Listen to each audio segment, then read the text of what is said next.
बालेश्वर जिला स्तरीय शिशु महोत्सव महक और उत्साह भीमपुरा स्थित क्रीड़ा छात्रावास परिसर में शनिवार उद्घाटित हो जाइछि।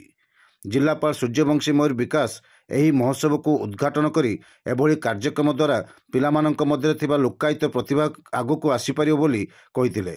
एही कार्यक्रम रे जिलार समस्त शिशु जत्न अनुष्ठान 500 रु ऊर्ध्व शिशु भाग नहीं।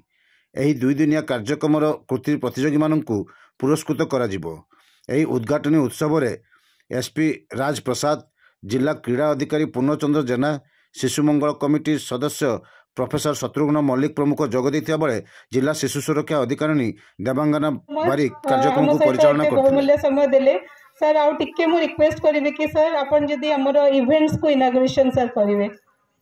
सर दियंतु आ अन्य पिला माने हमर जो विनर लाइन पड़ी टिके पछको जानत सार का हाथ रे आज ए आगुरु